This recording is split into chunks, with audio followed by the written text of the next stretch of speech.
Sofa இந்த ஜிமெயில open பண்ணாலே குப்பை மாதிரி மெயில் வந்து கிடக்கும். நமக்கு தேவையான மெயில் வந்திருக்கோ இல்லையோ, நமக்கு தேவையில்லாத மெயில் நூத்துக்கணக்குல ஆயிரக்கணக்குல வந்து குமிஞ்சி கிடக்கும். ஆனா இனிமே இந்த மாதிரி தேவையில்லாம வரக்கூடிய மெயில் எல்லாம் ஒன் கிளிக்ல ஸ்டாப் பண்றதுக்கு ஒரு சூப்பரான அப்டேட் வந்திருக்கு. இந்த மாதிரி யூஸ்ஃபுல்லான விஷயங்கள்லாம் தெரிஞ்சுக்கணும்னு நினைச்சீங்கன்னா முதல்ல டெக்படிஸை ஃபாலோ பண்ணிக்கோங்க. இப்போ உங்க ஜிமெயில் ஆப்பை பிளே ஸ்டோர்ல அப்டேட் பண்ணிட்டு ஓபன் பண்ணுங்க. ஓபன் பண்ணிட்டு லெஃப்ட் சைடுல இருக்கக்கூடிய அந்த 3 லைனை டச் பண்ணீங்கன்னா மெனு வரும். இதுல மேனேஜ் சப்ஸ்கிரிப்ஷன் அப்படின்னு உள்ள போனீங்கன்னா நீங்க எதெல்லாம் சப்ஸ்கிரைப் பண்ணிருக்கீங்க அப்படிங்கிற எல்லாமே அதுல காமிக்கும்.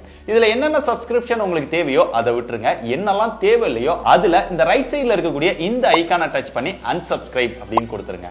அதுல வந்திருக்கக்கூடிய மெயில் எல்லாம் இன்பாக்ஸ்ல தேவையே இல்லை அப்படின்னு நினைச்சீங்கன்னா அதுக்குள்ள போயிட்டு இந்த மாதிரி ஒரு மெயிலை செலக்ட் பண்ணிட்டு செலக்ட் ஆல் அப்படின்னு கொடுத்துட்டு அதை கம்ப்ளீட்டா ஒன் கிளிக்ல டெலீட் கொடுத்துருங்க. அவ்வளவுதான். இந்த மாதிரி உங்களுக்கு தேவையில்லாம வரக்கூடிய சப்ஸ்கிரிப்ஷன் இமெயில்ஸ் எல்லாமே கிளியர் பண்ணுங்க. உங்களுக்கு தேவையான இமெயில்ஸை மட்டும் வச்சு ஜாலியா யூஸ் பண்ணுங்க. இதை மத்தவங்களுக்கு ஷேர் பண்ணி தெரியப்படுத்துங்க. வரட்டா?